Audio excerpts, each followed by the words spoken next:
Vamos, gente, tudo bem? Como é que vocês estão? Bora pro podcast de hoje. Vamos repercutir a vitória do Grêmio Internacional, né? Copa Libertadores da América, Taça Libertadores, Taça Comebol Libertadores, Copa Sul-Americana. Vamos trazer algumas aspas dos dois treinadores, tá? Renato Gaúcho e Eduardo Cudê. Vamos falar um pouco do caso Paquetá, da crise do Corinthians e da crise do Vasco, tá? Batalha judicial deve ah, se encaminhar, né? Deve se encaminhar para momentos de muita atenção, né? Enfim, vamos embora. A gente dá risada porque não tem muito o que fazer, né? Tem muito o que fazer, deixar os jurídicos trabalharem e ver o resultado disso, que a justiça entende, né, qual o lado que está correto nessa situação. O fato é que quem tem a perder é o Vasco da Gama, né? A gente já viu o resultado no final de semana e tem tudo para piorar. Mas enfim, né? Cada um sabe o que faz. A gente está falando isso há muito tempo. Parece que a gente fala e parece que a gente é sonhador, né? Parece que a gente fala da boca para fora, a gente tá falando do mundo utópico, né? Do negócio do mundo dos sonhos, do mundo da Marvel, né? Do mundo da DC, né? Do mundo dos super-heróis. Parece que a gente tá falando de um multiverso, né? A gente fala coisa tão óbvia, né? Às vezes passou tão banal, né? Enfim, gente, enfim, vambora. Não vou, né, fazer essa reflexão mais uma vez. Vambora. O Atipato 0, Grêmio 1 e gol do Diego Costa, tá? Aliás, nossa, o defensor do Atipato ficou pregado, né? Na cabeçada do Diego Costa. E grande vitória do Grêmio. O Grêmio com essa vitória, mais 3 pontos, está classificado para as oitavas de final da Libertadores. Só tem que ver se vai se classificar em primeiro ou se vai, nesse momento, estar na segunda colocação, né? Tem tudo para buscar uma primeira colocação e o Renato falou que vai buscar e tem tudo para cair numa belíssima chave da Libertadores. A gente falou sobre isso ontem. Teríamos nesse cenário do Grêmio em primeiro lugar, o jogo vai ser no final de semana, é, 4 tricampeões brasileiros do mesmo lado da chave. Seria algo absolutamente espetacular, né? A gente poderia ter umas quartas de final, e torço muito para que isso aconteça, 2 duelos, né? 2 duelos. 4 equipes, 2 duelos, 4 tricampeões da América lutando pelo inédito tetracampeonato, né? Seria espetacular, né? A gente pode ter um São Paulo e Palmeiras, a gente pode ter um Grêmio e Flamengo, e a gente vai torcer para que isso aconteça, tá? Vamos trazer aqui a tabela da Libertadores. Tá aqui, né? O The Strongest é o primeiro do grupo com 10 pontos, mas o Grêmio vai encarar o eliminado Estudiantes, né? O Estudiantes está com 4 pontos e o Grêmio vai encarar no Couto Pereira, sábado, dia 8 de junho. Toda a torcida, né? Toda a nossa torcida pelo Grêmio. Talvez, né? Como já está classificado, talvez torcedores do Flamengo, né? Do Palmeiras, do São Paulo, eles não, né? Fala, pô, já tá classificado, né? Não precisa cair do mesmo lado, já tá pesado, né? Já tá pesado. E do outro lado, o torcedor do Fluminense tá. Vai pro outro lado, né? Vai pro outro lado. Enfim, a gente vai seguir na torcida. Vamos torcer para essa primeira colocação no grupo C.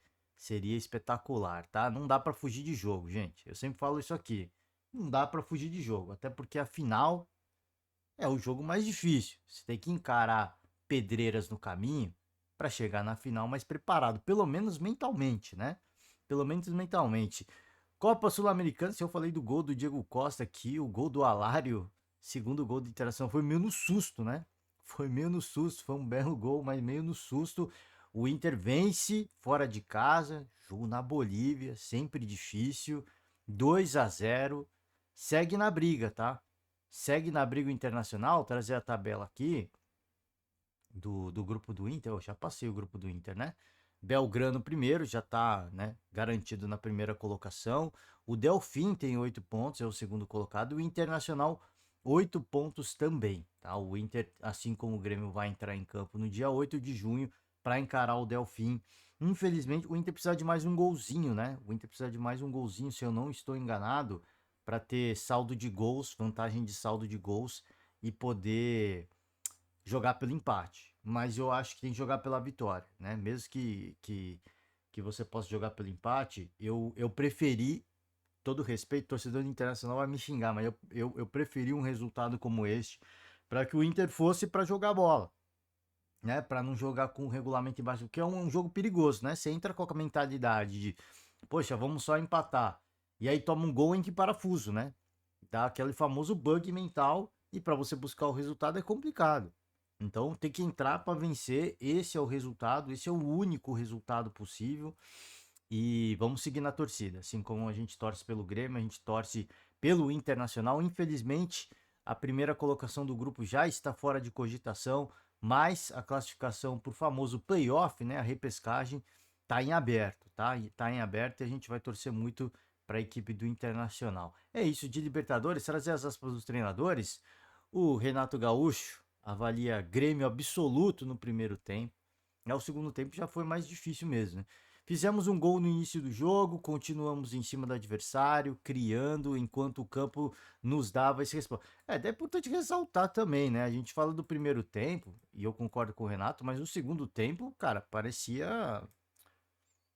Poxa, não vou falar uma piscina olímpica, mas, cara, assim, tava um negócio de louco, né? A chuva não parava, e as poças aumentando, e a bola quicava na poça e ficava ali.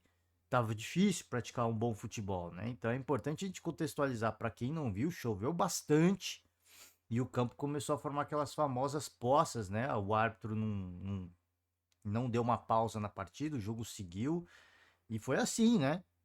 Bola e é sempre um jogo perigoso, né? Porque fica que essa bola quica, às vezes sobra, o jogador perde, o outro chuta, tem uma falta, né? É sempre um jogo muito começa a entrar no campo do aleatório, né? Poderíamos ter Poderíamos ter terminado o primeiro tempo com o jogo quase definido. Sabíamos que o adversário viria para cima no segundo tempo, tiveram boas chances. Marchi esteve muito bem, mas chutes de fora da área. Enfim, né, gente? Vamos lá. Aqui, ó, o gramado nos prejudicou bastante. Foi. Cara, assim, foi. Fazia muito tempo, assim. Eu tô tentando lembrar, cara. Eu tô tentando lembrar um jogo que aconteceu. Fazia muito tempo que eu não vi um jogo como esse, né? Com muitas poças, né? Costuma acontecer na Série B, nas séries menores, né? Séries de acesso pra Série A, pra Elite, né? Mas, cara, assim, fazia muito tempo que eu não vi um jogo com tanta poça, né? E aí a bola fica ali, né? Fazia até futebol raiz, né? Alguns vão dizer que é o tal do futebol raiz. Vamos lá, Eduardo Cudê elogiou a atuação do Inter na vitória, promete entrega pela vaga para os playoffs, tá? Perdão, gente. Não sei quantas vezes chegamos ao último terço. Tivemos muitas situações e queríamos fazer mais gols. Sinto que estávamos bem. Contente porque ganhamos novamente. Agora vamos ao campo do Juventude e sabendo que se ganharmos, estamos no playoff, né? Vai lá, Alfredo Jaconi. Valorizar a qualidade. Cara, assim, o time do Internacional, a qualidade do grupo é absurda, né? É absurdo as contratações que foram feitas pelo Internacional, né? Bom, segue a nossa torcida. O jogo vai ser em Caxias do Sul. E a gente, como falei, vamos acompanhar e vamos torcer, né? Semana de data FIFA, então as outras equipes não vão jogar. É isso, tá, gente? De Sul-Americana e Libertadores, é isso. Eu peço perdão pela corrida, porque a gente vai trazer temas muito sensíveis, né? A gente vai trazer temas muito sensíveis. O primeiro deles é o caso do Paquetá. Ele pode gerar uma punição mais dura e a Liga Inglesa quer que ele seja banido para sempre, né? Quer que o Lucas Paquetá seja banido para sempre.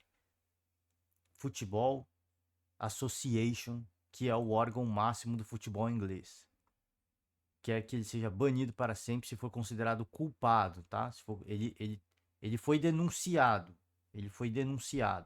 né? Agora há uma denúncia oficial. E o caso que aconteceu foi porque vieram apostas da ilha de Paquetá, né? Que é o local da onde, região onde o Lucas Paquetá nasceu. Então aqui, para quem não viu, né? Aqui alguns detalhes das investigações. Aqui, deixa eu dar o zoom aqui. Uma das apostas de que Lucas Paquetá tomaria um cartão amarelo em uma das partidas investigadas foi do valor de apenas 7 libras. Pouca coisa, né? Sendo a mais alta delas de 400 libras. Todas teriam sido feitas a partir da ilha de Paquetá, no Rio de Janeiro, onde o Meia nasceu. O atleta de fato recebeu o cartão amarelo.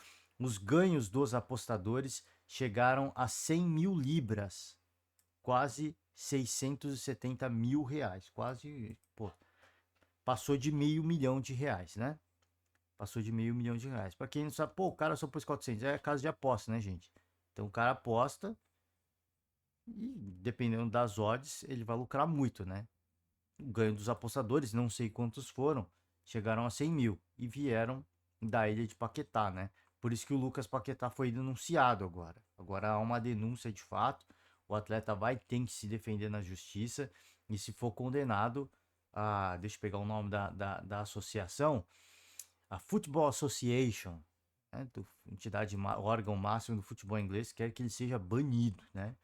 Enfim, aqui a gente não vai fazer nenhum julgamento de valor, como a gente sempre fala, aguardar os andamentos das investigações. Fato é que o Paquetá já se disse inocente, vai se defender. E fato é que, assim, é muito estranho, né? De novo, não estou fazendo julgamento de valor, é muito estranho e por isso a denúncia aconteceu, né? Curiosamente, da região onde o Lucas Paquetá veio, houveram apostas de cartão amarelo, mais de uma partida, ele tomou o cartão e os lucros foram consideráveis, né? Os lucros foram consideráveis. Trazer de novo para vocês mais de R$ 500 mil, né? Então, assim, é um valor considerável.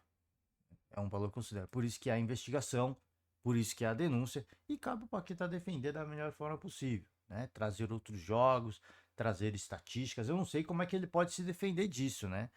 Mas trazer outros jogos, trazer as estatísticas, a regularidade com qual ele toma cartões amarelos, né? O período do ano, enfim, às vezes pode ser algo corriqueiro, né? Nessa época do ano, nessa época do campeonato, digo do ano por causa do campeonato, né? Que, o campeonato tá nessa fase, eu costumo tomar mais cartão amarelo. Então, assim, uma série de situações, ele vai ter que buscar dados, informações e trazer isso de alguma forma para o blindar, né? Para o blindar, para se defender. Enfim, vamos acompanhar o caso. Sobre Corinthians, o que eu queria falar, desculpa aqui, gente, eu deixei embaixo, é a crise política no Corinthians, né? Tem mais um ponto aí, né? Na questão Corinthians. Presidente, Corinthians tem 3 diretores a menos, presidente fora do país e pressão de patrocinadora. Para quem não sabe, a Vaidbet quer rescindir com o Corinthians em virtude de uma questão de corrupção, tá? Corrupção. Vamos lá. Saída de Rubens Gomes do cargo de diretor de futebol, que é um cargo, a gente já falou aqui em podcasts anteriores, para você ser diretor de futebol de qualquer equipe, você tem que ser um cara muito influente, porque esse cargo é um cargo que está relacionado diretamente com o futebol, tá? É um dos cargos, se não o mais, um dos mais ou mais importante do futebol de uma equipe, né? É o diretor de futebol, né? O cara responsável pelo futebol. E uma equipe de futebol depende de futebol, né? Então, depois do presidente, na minha opinião, o diretor de futebol é o cargo mais importante. A queda do Rubens Gomes cara, assim, é uma situação muito relevante de uma crise política. Uma situação muito relevante. Desde que Rubão deixou o cargo e revelou que a saída teve relação com o pagamento de uma comissão para o intermediário no contrato de patrocínio com a Vaidbet, Augusto tem sofrido ainda mais pressão externa e interna, tá? Então a saída do Rubão, o Rubão revelou que a saída teve relação com o pagamento de uma comissão para o intermediário. E esse é o caso de corrupção, né, que leva a Vaidbet a querer uma rescisão do contrato com o Corinthians. Na última semana, os pedidos de desligamento do diretor jurídico do Corinthians, Yunki Lee, e do diretor jurídico adjunto Fernando Perino aumentaram a crise. Poucos dias antes, foi o diretor Sérgio Moura quem pediu afastamento, alegando problemas pessoais. Tá? Recentemente, o diretor Rosalá Santoro e o diretor adjunto de futebol Fernando Alba falaram abertamente sobre renunciar aos cargos, mas foram convencidos a permanecer. Então, gente, eu não sei o que aconteceu, eu não sei o que acontece, eu não sei o que aconteceu, eu não estou nos bastidores. Né? Quem está próximo do Corinthians, quem tem os contatos, vão apurar. Eu sempre falo, faço convite ao torcedor para acompanhar o canal do Vessone, né?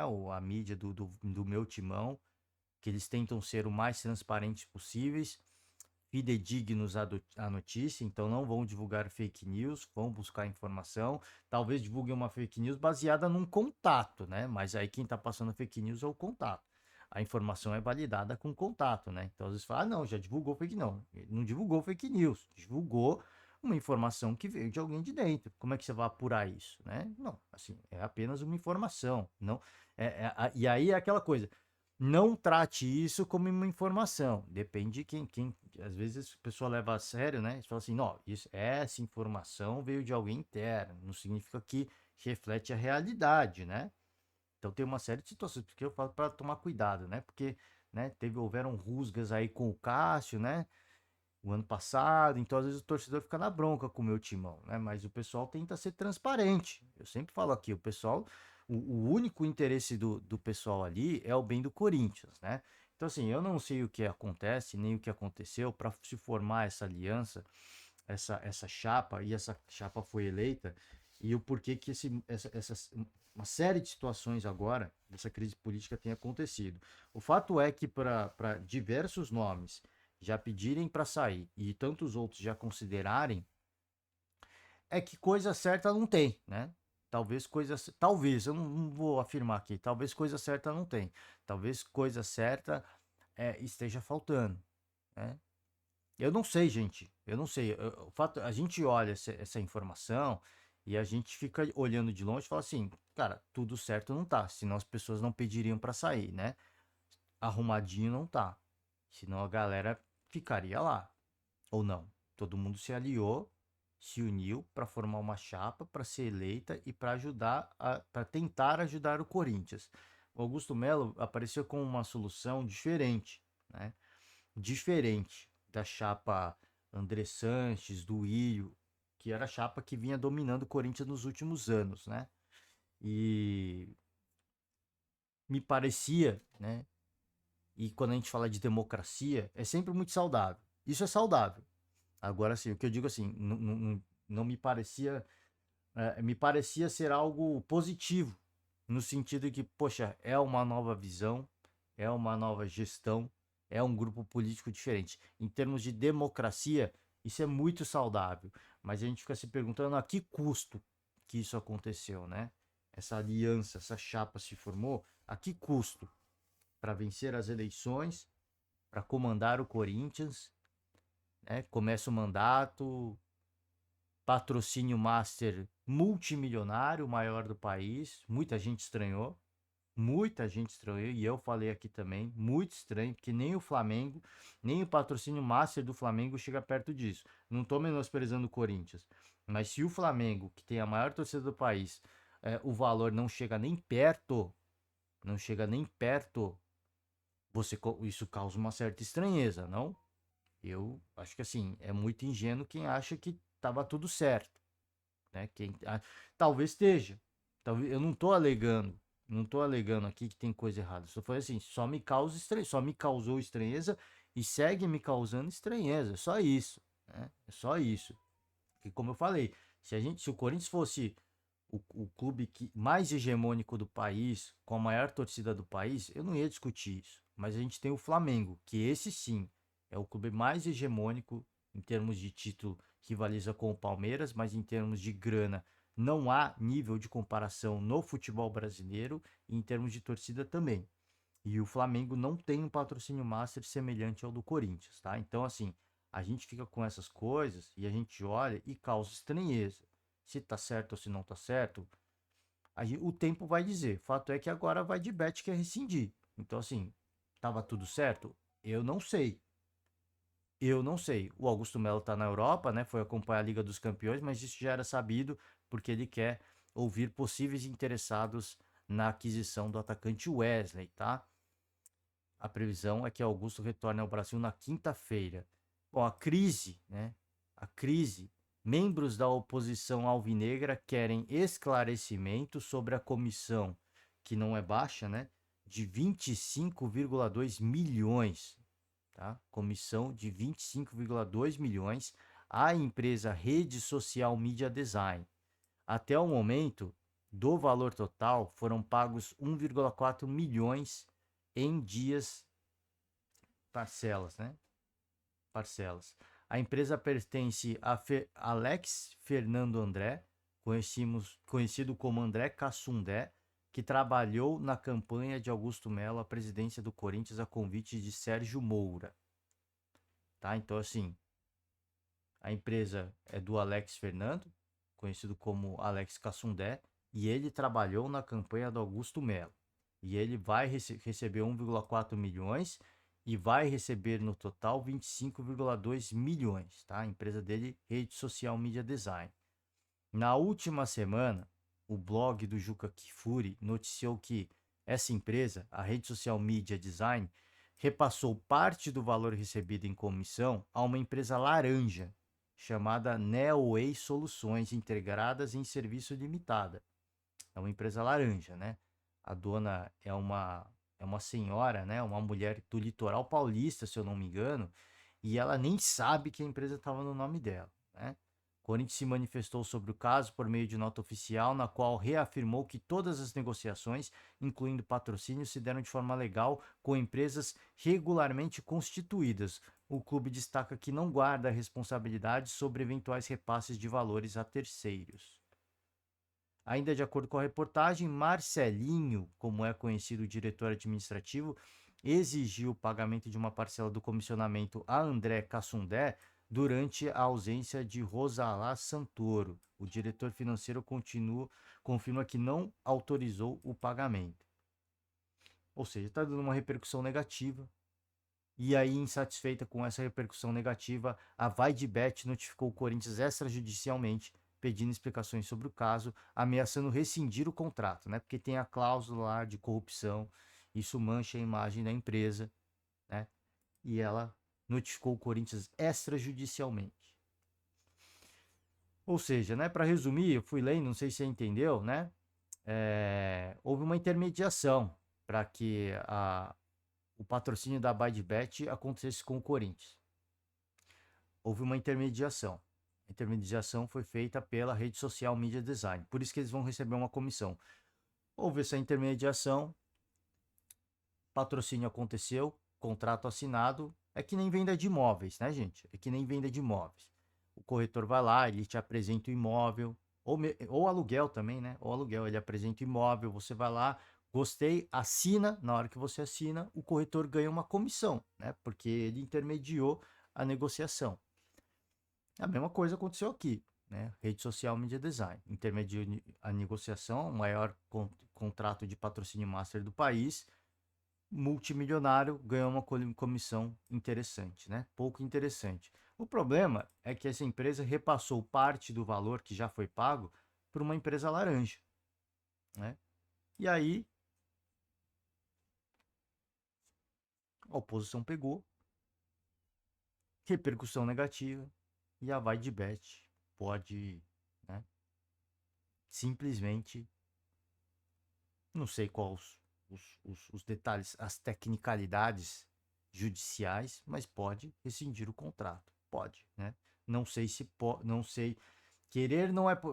Quer, né? Quer rescindir o contrato. Querer não é poder. Não sei como falei, não entendo as tecnicalidades da situação, mas pode acontecer, né? Enfim, a gente vai acompanhar a história, o andamento. Só que aquilo que eu falei, gente, quando o patrocínio foi anunciado, foi algo,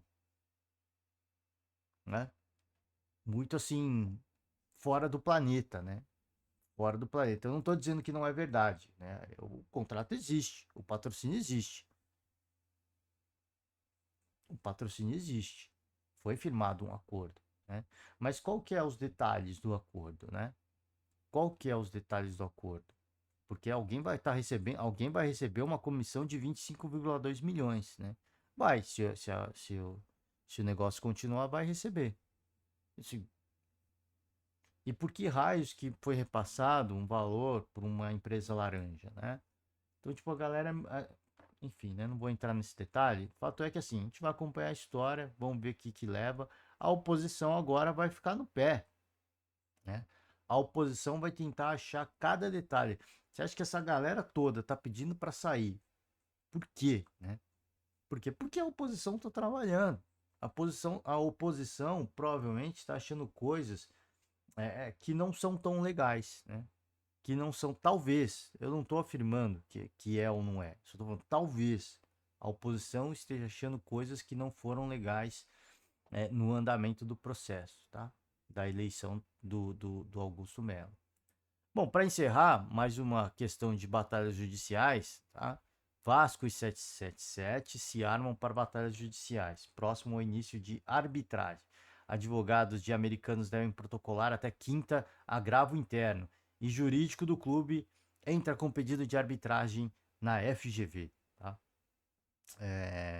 Crise no futebol, em briga societária dentro da SAF, o Vasco caminha para novos capítulos da guerra judicial nos próximos dias. Mais de 2 semanas após a ruptura, que tornou a diretoria de Pedrinho controladora da SAF Vascaína, o diálogo do clube com a 777 Partners é apenas protocolar neste momento. As duas frentes se preparam para as próximas batalhas, tanto no Tribunal de Justiça do Estado do Rio de Janeiro, quanto na mediação de arbitragem que ficará a cargo da Fundação Getúlio Vargas. A 777 Partners concentra esforços para recorrer, o que vai acontecer entre quarta e quinta-feira, com o agravo interno da decisão em segunda instância da vara empresarial do TJRJ. A não concessão de efeito suspensivo da liminar preocupou mais os americanos do que a decisão original do dia 15 de maio, por ser uma segunda instância e também porque houve tempo para preparar contra-argumentos para rebater o corpo jurídico do Vasco. A liminar saiu apenas com a peça inicial dos advogados do clube de São Januário, né? Então, assim, não entendo se eu estiver falando bobagem. Quem entende de questões jurídicas, a 777 Partners estranhou que não houve o efeito suspensivo, né? Eles apenas ficaram com a liminar, com a peça inicial dos advogados do clube vascaíno. Então, assim, causou estranheza, né? Causou estranheza. Que a gente sempre quando a gente vê punição, e eu me baseio na questão de punição de jogadores, o efeito suspensivo ele acontece para que o caso seja avaliado depois. Assim, eu acho um absurdo, né? Eu acho um absurdo, mas assim, acontece por quê? Porque os caras vão analisar com mais cuidado. É assim, ó, pô, tem uma série de situações aqui, então enquanto vocês não avaliam isso aqui, me dá um efeito suspensivo. É isso que causa estranheza. Assim, o Vasco veio com uma peça inicial, isso foi acatado, a 777 Partners saiu do comando do Vasco, né? O Vasco SAF, eles entraram com um recurso. Pô, tá aqui, ó, uma série de recursos que a gente acha que você deveria avaliar. Enquanto isso, a gente não pode ficar de fora. Me dá o efeito suspensivo, porque vocês têm que avaliar isso aqui. Isso aqui é relevante para o processo. E não, isso não aconteceu, tá? Esse é o ponto. Como o negócio está pendente, como necessita uma avaliação mais criteriosa, eles pedem um efeito suspensivo, né? Como falei, talvez se eu estiver errado, quem souber mais de jurídico, por favor, me corrija. Né? Na ação negada, a 777 Partners defendia que estava em dia com suas obrigações com a SAF Vascaína e alfinetava Pedrinho, presidente do Vasco, citando como garoto mimado que tomou decisão por ter desejos contrariados nos assuntos da SAF. Tá? Nos bastidores houve divergências que iam de falta de ouvidos aos advogados do grupo de Pedrinho na briga pela licitação do Maracanã, por uma alegada boa relação com o governo do Rio de Janeiro. Cara, assim, uma série de situações. Não vou ler tudo, tá? Ah, aqui, ó. E as vendas e as contas. Isso aqui eu acho que é importante, né? A interlocução entre Vasco e a 777 Partners hoje é tímida, óbvio, né? Há uma briga jurídica. O controle da 777 ainda é de Josh Wander, embora esteja afastado da empresa e não assine as procurações de seus advogados na briga judicial nos tribunais cariocas. Ao mesmo tempo, ainda não houve sinalização de mudança nas condições colocadas anteriormente sobre qualquer possibilidade de venda, ou seja, o preço desejado é de 120 milhões de dólares e em prazo bem exíguo, até mesmo à vista, para pagamentos de apenas 31% das ações já compradas pela 777 Partners. O desejo do clube americano, inclusive, era apenas vender o pacote de clubes, não apenas o Vasco, com uma condição de negócio. Do lado da diretoria de Pedrinho, hoje existe o canal de troca de informações com outros clubes insatisfeitos com a 777. Né? Bom, é briga jurídica, né? É briga jurídica. Desde a ruptura com a 777, os últimos dias marcaram a atuação mais constante de Pedrinho no futebol. Tem que ser, né? Tem que ser. O Vasco hoje comanda, né? A SAF Vascaína, temporariamente, até que saia alguma coisa, alguma outra questão judicial, né? Alguma decisão judicial. Existe preocupação sobre o pagamento de contas. Estima-se que entre a alta folha salarial do futebol, acordos para pagamento de dívidas no regime centralizado de execuções da Fazenda e outros compromissos, o custo mensal do Vasco seja da ordem de 30 milhões mensais. Mas a entrada de verba com o novo patrocinador e receita de transmissões de TV ajudem o clube a se viabilizar nesse período. Essa é a coisa que mais preocupa, né? Questão das contas. O futebol é uma bagunça. A gente já falou sobre isso. A crise política agrava isso. As coisas só tem que estar em dia. Né? Porque assim, os jogadores tiveram uma atuação muito questionável no jogo contra o Flamengo. E se atrasar, então, vai ser um Deus nos acuda, né? Se atrasar uma série de contas, né? Atrasar sempre acontece, isso é normal, gente. Aí negocia o pessoal. Não, vai normalizar, vai regularizar, a gente vai avançando nas competições, na Copa do Brasil, vai vir bicho, fiquem tranquilos, né? Então existe uma série de situações que dá para negociar agora, né? Você atrasar compromissos, né? Aí são uma série de juros, uma série de situações. Bom, o negócio vai longe, cara. O negócio, o negócio é bem extenso. Fica o convite, ficou até cansativo, né? Fica o convite para você, torcedor, acompanhar a matéria na íntegra por Rafael Zarco. E agora é briga jurídica, né? Pode demorar, pode não demorar. Fato é que quem tem a perder, né? Assim como a crise política do Corinthians, quem tem a perder é a equipe. Tá? É a equipe. E o torcedor que não tem nada com isso é a ponta que sofre, tá? É a ponta que sofre. O Corinthians está na zona do rebaixamento do Campeonato Brasileiro e o Vasco está em queda livre. Então, né? Então, o final da história a gente só vai saber lá na frente. A gente torce pelo melhor. A gente torce pelo melhor. Mas as equipes que estão se organizando, assim, você pega o Fluminense está lá. Você acha que o Fluminense vai ficar lá por muito tempo? A gente fala aqui, pô, tem que tomar cuidado, tem que prestar atenção, mas o Fluminense não vai ficar lá por muito tempo. Não vai porque, cara, o futebol praticado dentro de campo é questionável, sim, mas está organizando. Né? Eles estão tem uma série de dívidas, contratam jogadores, aumenta a folha salarial, fica mais difícil. Mas,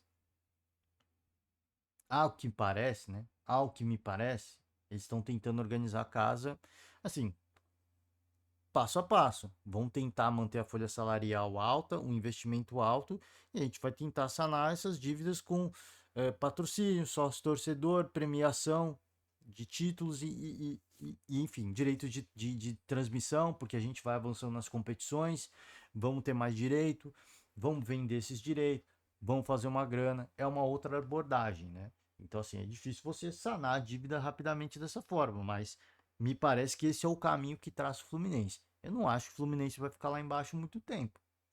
Agora, equipes que estão em crise, é complicado, né? É complicado, porque isso vai respingando no futebol. Isso necessariamente respinga no futebol, né? É isso, gente, ó, mais uma vez trazer para vocês aqui, ó, tivemos jogo da seleção brasileira para finalizar, né, o amistoso 4-0 para cima da Jamaica com direito de gol de falta da Marta, hein? Hoje, quinta-feira, vamos ter Campeonato Brasileiro, né? Falei que não ia ter, mas vamos ter sim. Juventude, por causa da paralisação, né? Eu me esqueci disso, por causa da paralisação. Data FIFA, vamos ter jogo para tentar recuperar os jogos atrasados, né? Juventude, Atlético Goianiense, Cuiabá e Vitória. A gente acompanha de tudo um pouco, seguir antenado nas notícias esportivas. Hoje eu encerro, tá? Pô, ficou cansativo, ficou longo, né? Falando de muitas coisas, né? Das páginas das páginas legais, né? Das páginas jurídicas. Mas enfim, né, gente? De vez em quando é bom. De vez em quando é bom. Ó, agradeço demais vocês todos que nos acompanharam até aqui. Peço para deixar aquela famosa moral. Desejo uma ótima quarta-feira. Um forte abraço e amanhã a gente está de volta, tá? Tchau.